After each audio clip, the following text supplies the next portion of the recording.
JMM से निलंबित विधायक चमरा लिंडा मिले हेमंत सोरेन से, हो सकती है घर वापसी। राजधानी रांची से इस वक्त एक और बड़ी खबर आ रही है। बिशुनपुर से झारखंड मुक्ति मोर्चा के विधायक रहे चमरा लिंडा ने मुख्यमंत्री हेमंत सोरेन से मुलाकात की है। आपको बता दें कि लोकसभा चुनाव में चमरा लिंडा ने बागी होकर निर्दलीय प्रत्याशी के तौर पर चुनाव लड़ा था। इस कारण पार्टी ने उन्हें निलंबित कर दिया था। अब चर्चा है कि चमरा लिंडा फिर से जेएमएम के ही टिकट पर चुनाव लड़ेंगे। दीपावली छठ में सिर्फ 2 घंटे पटाखे जलाने की अनुमति। क्रिसमस, न्यू ईयर के लिए भी समय सीमा तय। झारखंड राज्य प्रदूषण नियंत्रण बोर्ड ने त्योहारों पर आतिशबाजी के लिए समय सीमा तय की है। दीपावली, छठ और गुरु पर्व पर 2 घंटे तक आतिशबाजी की अनुमति होगी। वहीं क्रिसमस और न्यू ईयर पर 35 मिनट तक ही आतिशबाजी की जा सकेगी। बोर्ड के निर्देशानुसार दीपावली पर रात 8 से 10 बजे तक, छठ पर सुबह 6 से 8 बजे तक, गुरु पर्व पर रात 8 से 10 बजे तक और क्रिसमस, न्यू ईयर पर 31 दिसंबर रात 11:55 से 12:30 बजे तक आतिशबाजी की अनुमति होगी। झारखंड हाईकोर्ट ने भी रांची में बढ़ते ध्वनि प्रदूषण पर सख्ती से रोक लगाने का आदेश दिया है। कोर्ट ने ध्वनि प्रदूषण संबंधी शिकायतों को गोपनीय रखने का निर्देश दिया है। हाईकोर्ट ने कहा है कि 125 डेसिबल से कम क्षमता वाले पटाखों की बिक्री की अनुमति होगी। साइलेंट जोन में 100 मीटर की परिधि में आतिशबाजी पर रोक रहेगी। नियमों का उल्लंघन करने वालों पर वायु प्रदूषण निवारण नियंत्रण अधिनियम के तहत कार्रवाई होगी। झारखंड में चुनाव से पहले इन 2 जिलों में वाहनों से मिले नगद, पूछताछ जारी। झारखंड में विधानसभा चुनाव की घोषणा हो गई है। कुछ ही दिनों में झारखंड में चुनाव होना है। उससे पहले सभी जिला प्रशासन ने गश्ती तेज कर दी है। विभिन्न चेक पोस्ट पर जांच अभियान चलाई जा रही है। इसी क्रम में शुक्रवार को पुलिस ने 2 जिलों से 2,75,000 कैश बरामद किए हैं। मामला पूर्वी सिंहभूम के चकुलिया और धनबाद के मैथन का है। दरअसल पुलिस धनबाद के मैथन चेक पोस्ट पर चेकिंग अभियान चला रही थी। इसी दौरान एक गाड़ी से 2,25,000 रुपए बरामद किए गए। वहीं एक और गाड़ी से भारी मात्रा में शराब भी बरामद किए गए हैं। वाहन में सवार लोगों से पूछताछ चल रही है। उनसे बरामद रुपयों का ठोस स्रोत मांगा गया है। दूसरी घटना पूर्वी सिंहभूम जिले की है। दरअसल पुलिस चाकुलिया के बेंद में बने एक चेक पोस्ट पर गुरुवार की रात छापेमारी चल रही थी। इस दौरान पुलिस को एक वाहन की तलाशी ली तो वहां से 50,000 बरामद किए गए। वाहन में सवार लोगों से पूछताछ की गई तो वे पैसे के बारे में कोई ठोस जवाब नहीं दे पाए, जिसके बाद पुलिस ने बरामद रुपयों को जब्त कर लिया है। हाईकोर्ट ने कहा होम गार्ड जवानों को दे एरियर का लाभ। होम गार्ड के जवानों द्वारा दाखिल अवमानना याचिका पर हाईकोर्ट में सुनवाई हुई। शुक्रवार की सुनवाई के बाद अदालत ने राज्य सरकार को यह निर्देश दिया है कि 25 अगस्त 2017 से होम गार्ड के जवानों को बढ़े हुए वेतन के साथ एरियर का लाभ दिया जाए। इसके साथ ही अदालत ने मौखिक रूप से कहा कि यदि 5 जनवरी तक एरियर का लाभ नहीं दिया जाता तो कोर्ट जिम्मेदार अधिकारियों पर अवमानना की कार्रवाई शुरू करेगा। हाईकोर्ट के न्यायाधीश जस्टिस डॉक्टर SN पाठक की अदालत में हुई। दरअसल 10 अगस्त को मुख्यमंत्री ने होमगार्ड के जवानों को पुलिस कर्मियों के समकक्ष समान कार्य का समान वेतन देने का आदेश जारी किया है, लेकिन हाईकोर्ट ने कहा कि जब से कोर्ट ने आदेश दिया है उसी तारीख से होमगार्ड जवानों को पुलिस कर्मियों के समकक्ष समान कार्य का समान वेतन का लाभ देना है। यह जानकारी कोर्ट में हो रही सुनवाई के दौरान उपस्थित झारखंड होमगार्ड वेलफेयर एसोसिएशन के प्रदेश महासचिव राजीव कुमार तिवारी ने दी। बीजेपी 68, आजसू 10, जेडीयू 2 सीटों पर लड़ेगी चुनाव। झारखंड में चिराग की पार्टी को 1 सीट, एनडीए की सीट शेयरिंग का ऐलान। झारखंड विधानसभा चुनाव के लिए एनडीए के बीच सीट शेयरिंग की घोषणा हो गई है। रांची के प्रदेश बीजेपी कार्यालय में शुक्रवार को बीजेपी और आजसू ने प्रेस कॉन्फ्रेंस कर सीट शेयरिंग का ऐलान किया है। झारखंड में एनडीए के अंदर बीजेपी 68, आजसू 10, जेडीयू 2 और लोजपा रामविलास 1 सीट पर चुनाव लड़ेगी। नीतीश कुमार की पार्टी जेडीयू को जमशेदपुर पश्चिम और तमाड़ सीट दी गई है। चिराग पासवान के एलजेपी रामविलास को चतरा सीट मिली है। वहीं इससे पहले केंद्रीय मंत्री और झारखंड चुनाव प्रभारी शिवराज सिंह चौहान ने कहा कि झारखंड में बीजेपी, आजसू, जेडीयू और लोजपा रामविलास साथ मिलकर चुनाव लड़ेगी। हम लोग साथ में चुनाव प्रचार करेंगे। परफेक्ट सीट शेयरिंग है। झारखंड में एनडीए सरकार बना रहा है। इस दौरान असम के सीएम हिमंता बिस्व शर्मा, झारखंड बीजेपी अध्यक्ष बाबूलाल मरांडी, आजसू प्रमुख सुदेश महतो भी मौजूद थे। 13 नवंबर को पहले फेज की वोटिंग। झारखंड में 13 नवंबर को पहले चरण का मतदान होना है। इसके लिए अधिसूचना जारी कर दी गई है। पहले चरण के लिए 25 अक्टूबर तक नामांकन प्रक्रिया चलेगी। इसके बाद 28 अक्टूबर को पर्चे की स्क्रूटनी की जाएगी। 30 अक्टूबर तक प्रत्याशी अपना नाम वापस ले सकते हैं। वहीं दूसरे चरण के लिए 20 नवंबर को मतदान होना है। इसके लिए 22 अक्टूबर को अधिसूचना जारी की जाएगी। नामांकन की आखिरी तारीख 29 अक्टूबर होगी। दूसरे चरण में 20 नवंबर को मतदान होना है। इसके लिए 30 अक्टूबर को पर्चे की स्क्रूटनी की जाएगी। 1 नवंबर तक प्रत्याशी अपना नाम वापस ले सकते हैं। 23 नवंबर को मतगणना होगी। ऐतिहासिक मुड़मा जतरा मेला हुआ शुरू, बदले गए रूट। रांची आने वाले हो जाएं अलर्ट। मुड़मा में लगने वाले 2 दिवसीय ऐतिहासिक मुड़मा जतरा को लेकर तैयारी पूरी कर ली गई है। शुक्रवार से मुड़मा जतरा शुरू हो गया है। इसके मद्देनजर प्रशासन ने रांची के कई रूट को बदल दिया है।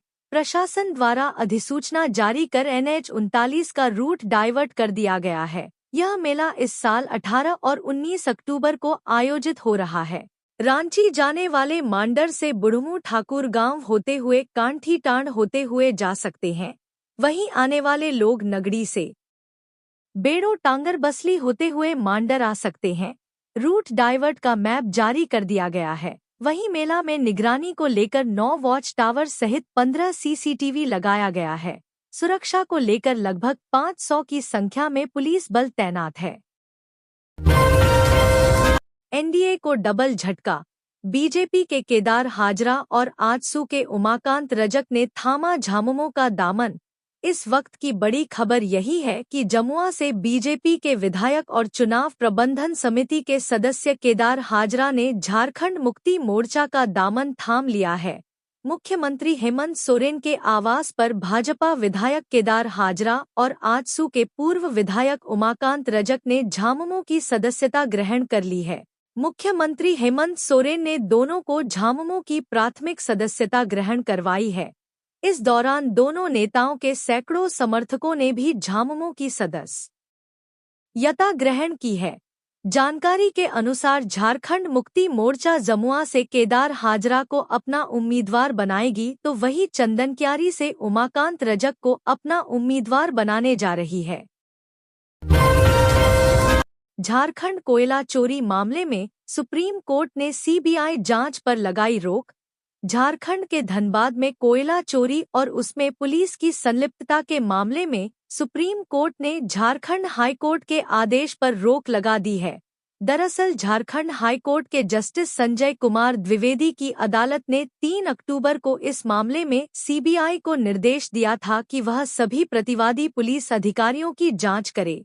हाईकोर्ट के इस आदेश के खिलाफ झारखंड सरकार ने सुप्रीम कोर्ट का दरवाजा खटखटाया था। शुक्रवार को इस याचिका पर सुनवाई के दौरान सुप्रीम कोर्ट ने हाईकोर्ट के आदेश पर अस्थायी रोक लगा दी। इस फैसले से फिलहाल CBI धनबाद में कोयला चोरी और पुलिस की संलिप्तता की जांच नहीं कर पाएगी।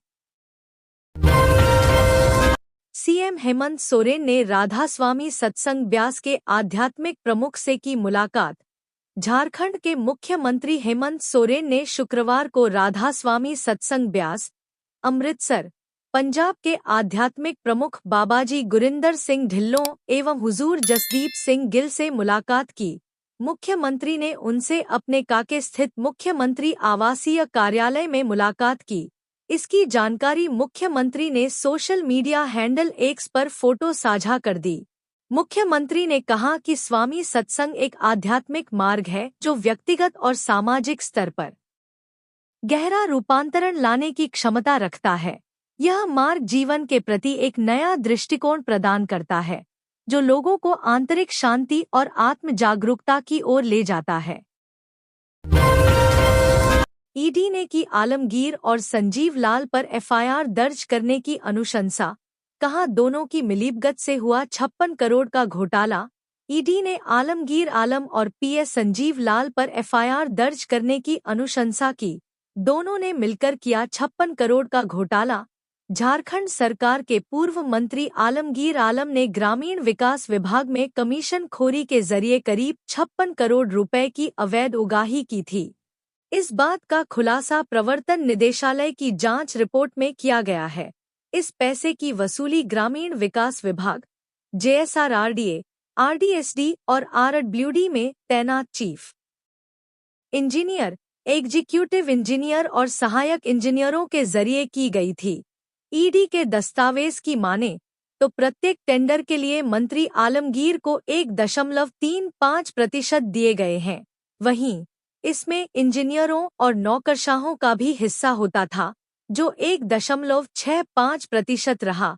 आपको बता दें, इस मामले में कार्यपालक अभियंता अजय कुमार, अजय तिर्की, संतोष कुमार, चीफ इंजीनियर राजीव लोचन, प्रमोद कुमार, सिंगराय टूटी और सुरेंद्र कुमार ने भी ईडी की पूछताछ में आरडब्ल्यूडी, आरडीएसडी, जेएसआरआरडीए में पोस्टिंग के दौरान कमीशन खोरी के पूरे मॉड्स को स्वीकारा है। इन्होंने बताया कि ये इंजीनियर कमीशन के पैसे वसूल कर संजीव कुमार लाल तक पहुंचाते थे। ईडी की रिपोर्ट में उस डायरी का भी जिक्र है जिसमें 53 करोड़ राशि की वसूली के सारे साक्ष्य बरामद किए गए हैं। उक्त मामले में बिल्डर मुन्ना सिंह ने भी यह बात मानी है कि कमीशन खोरी के 53 करोड़ रुपए उसने जमा किए थे। इनमें से 50 करोड़ की राशि आलमगीर आलम के आप्त सचिव संजीव लाल को हैंडओवर हुई थी। इन्हीं पैसों में से जहांगीर के फ्लैट से 32.20 करोड़ रुपए और 2.93 करोड़ रुपए मुन्ना के फ्लैट से मिले थे। रांची महानगर काली पूजा समिति 20 अक्टूबर को करेगी बैठक, होगा नई कमेटी का गठन। राजधानी रांची में काली पूजा के भव्य आयोजन को लेकर तैयारियां शुरू हो गई है। इसे लेकर 20 अक्टूबर को रांची महानगर काली पूजा समिति ने बिहार क्लब में बैठक बुलाई है। इस बैठक में समिति द्वारा 2024 के लिए महानगर काली पूजा की नई कमेटी का गठन किया जाएगा। यह बैठक रविवार अपराह्न 2 बजे से शुरू होगी। इस दौरान महानगर काली पूजा समिति के मुख्य संरक्षक आलोक कुमार दुबे और अध्यक्ष विनय सिंह की अगुवाई में बैठक होगी।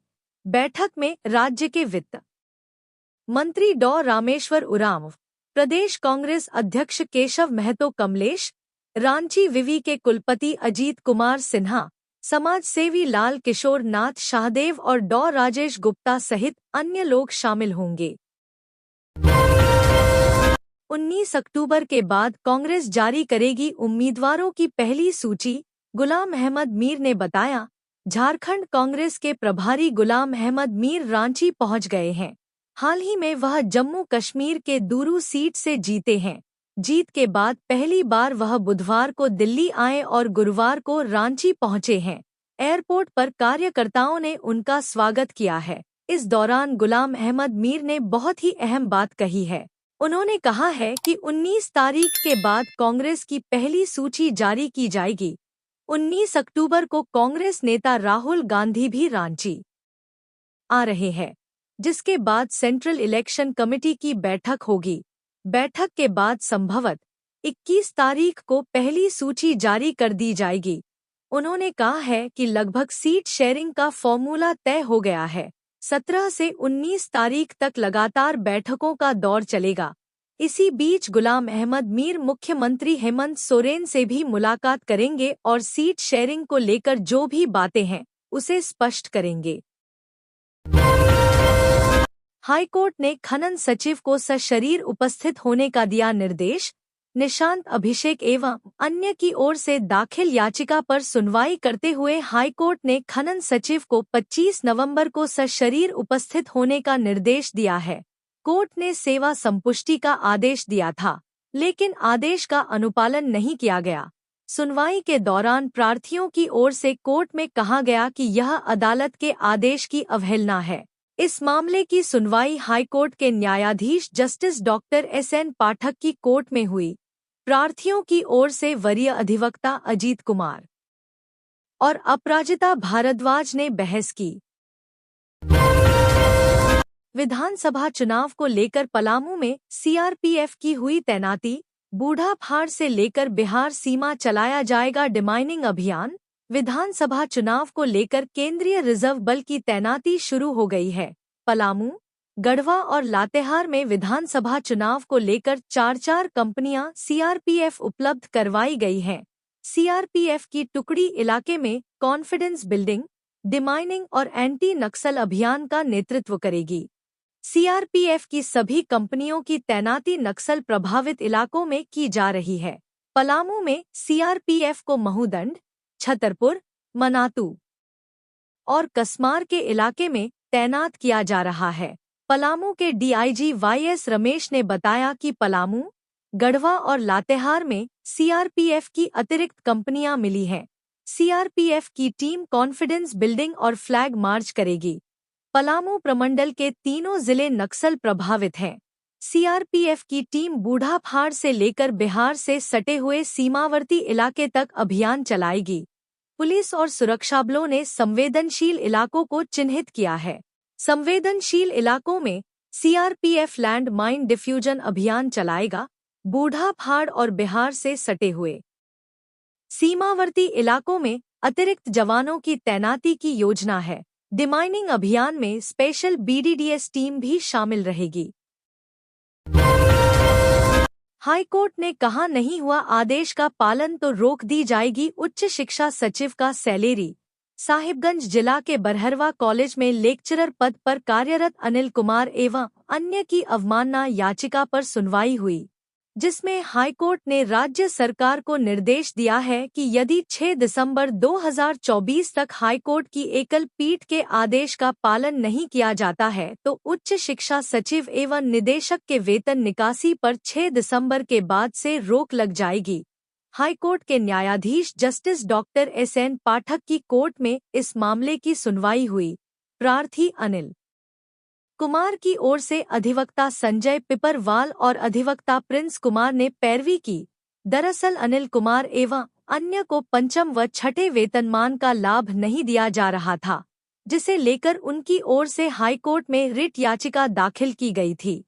हाईकोर्ट की एकल पीठ ने प्रार्थियों की याचिका स्वीकृत करते हुए वर्ष 2022 में राज्य सरकार को निर्देश दिया गया था कि प्रार्थियों को पंचम और छठे वेतनमान का लाभ दिया जाए, लेकिन हाईकोर्ट के आदेश का अब तक अनुपालन नहीं किया गया।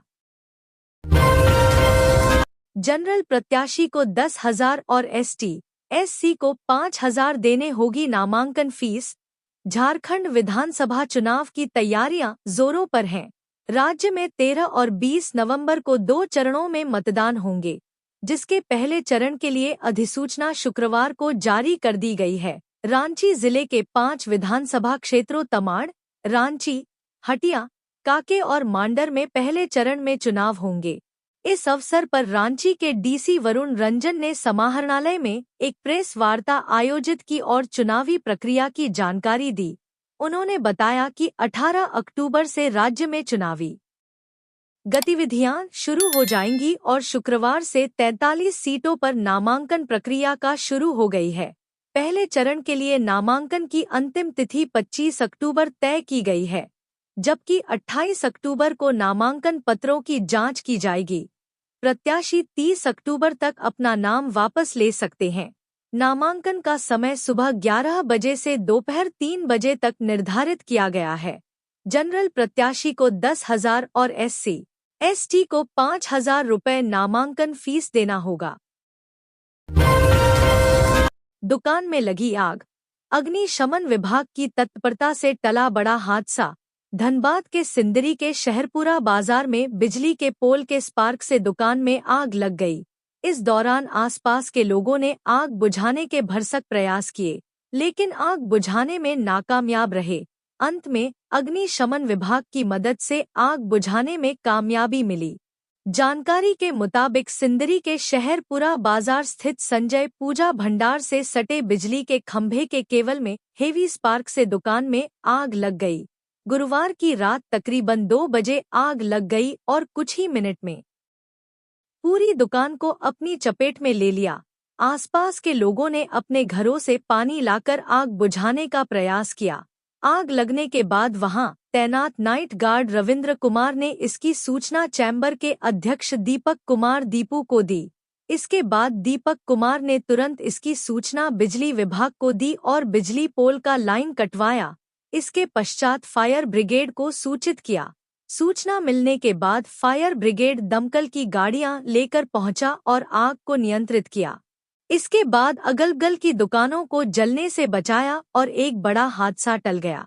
इस दौरान सिंदरी के थाना प्रभारी संजय कुमार भी दलबल के साथ मुस्तैदी से लगे रहे। वहीं संजय पूजा भंडार के संचालक संजय कुमार सिंह ने बताया कि दीपावली को देखते हुए काफी सामान मंगाया था। आग लगने से लगभग 1 लाख रुपए का सामान जल गया। झारखंड के गैंगस्टरों की करोड़ों की संपत्ति का खुलासा, जल्द शुरू होगी जब्ती की कार्रवाई। झारखंड में सक्रिय संगठित आपराधिक गिरोहों पर लगाम लगाने के लिए झारखंड ATS कई एजेंसियों के साथ मिलकर उनकी आर्थिक ताकत तोड़ने में जुटी है। जानकारी के अनुसार ATS को अमन साव, सुजीत सिन्हा, डब्लू सिंह और प्रिंस खान जैसे कई कुख्यात अपराधियों की करोड़ों की संपत्ति की जानकारी मिली है, जिसकी जांच शुरू कर दी गई है। झारखंड ATS अब कुख्यात अपराधियों को आर्थिक रूप से कमजोर करने में जुटी है। जानकारी के अनुसार ATS अमन साव, प्रिंस खान, श्रीवास्तव गिरोह, पांडे गिरोह के साथ ही राज्य में सक्रिय सभी संगठित आपराधिक गिरोहों की काली कमाई पर नजर रख रही है। यह भी पता चला है कि कुख्यात अपराधियों की रांची जैसे शहरों में करोड़ों की संपत्ति है। ATS अधिकारियों के अनुसार ऐसी सभी संपत्तियों को जब्त करने की प्रक्रिया जल्द ही शुरू होगी। ATS अधिकारियों के अनुसार गैंगस्टर अमन साहू हो या कोई और, सभी की आर्थिक कुंडली खंगाली जा रही है। झारखंड ATS SP ऋषभ झा ने बताया कि अपराधियों की काली कमाई को निवेश करने वाले लोगों की सूची तैयार की जा रही है। अपराधियों के पैसे से खरीदी गई संपत्ति का ब्यौरा भी जुटाया जा रहा है। संपत्ति का ब्यौरा जुटाने के बाद ऐसे सभी लोगों को नोटिस भेजा जाएगा। नोटिस मिलने के बाद गैंगस्टर के परिवार के सदस्य हों या उसके करीबी दोस्त या कारोबारी, सभी को खरीदी गई संपत्ति और किए गए निवेश के बारे में पुख्ता सबूत देने होंगे। अगर वे ऐसा नहीं कर पाते हैं तो नए कानून के मुताबिक न सिर्फ 3 साल की सजा का प्रावधान है, बल्कि सारी संपत्ति भी जब्त कर ली जाएगी। 19 अक्टूबर को राहुल गांधी आएंगे रांची, इन कार्यक्रमों में करेंगे शिरकत। झारखंड में विधानसभा चुनाव का आगाज हो चुका है। ऐसे में अब सबकी नजरें सीट शेयरिंग पर टिकी हैं। ऐसे में लोकसभा के नेता प्रतिपक्ष और कांग्रेस के पूर्व राष्ट्रीय अध्यक्ष राहुल गांधी 19 अक्टूबर को रांची आ रहे हैं। राहुल गांधी रांची में आयोजित होने वाले संविधान सम्मान सम्मेलन में शामिल हो सकते हैं। झारखंड कांग्रेस के मीडिया प्रभारी के तरफ से यह जानकारी दी गई है। दिल्ली से रांची लौटते ही कांग्रेस प्रदेश अध्यक्ष केशव महतो कमलेश खुद सहयोगी नेताओं एक साथ संविधान सम्मान सम्मेलन के लिए संभावित कार्यक्रम स्थल कार्निवल सभागार में होना प्रस्तावित है। कांग्रेस नेता राहुल गांधी के प्रस्तावित संविधान सम्मान सम्मेलन न्याय का अधिकार कार्यक्रम के आयोजन की तैयारियों में जुड़ गए हैं। जानकारी एक मुताबिक कार्यक्रम के लिए कार्निवल सभागार को चुना गया है, जहां राहुल गांधी शिरकत करेंगे। इस कार्यक्रम में दिल्ली से आई हुई टीम की सहमति मिलने के बाद मुहर लगी है। राहुल गांधी को मिलने वाली विशेष सुरक्षा की वजह से उनके कार्यक्रम स्थल को सुरक्षा के सभी मानकों पर परखने के बाद ही ये मंजूरी मिली है। तो ये थी आज की झारखंड की टॉप बड़ी खबरें। इसी तरह झारखंड की हर छोटी सी बड़ी खबर देखने के लिए आप हमारे चैनल 24 झारखंड न्यूज को सब्सक्राइब करके बेल आइकन प्रेस कर ले, जिससे झारखंड की हर छोटी सी बड़ी खबर की अपडेट आप तक पहुंचता रहे। तो आज के लिए बस इतना ही, हमें दीजिए इजाजत, फिर मिलते हैं नेक्स्ट न्यूज में।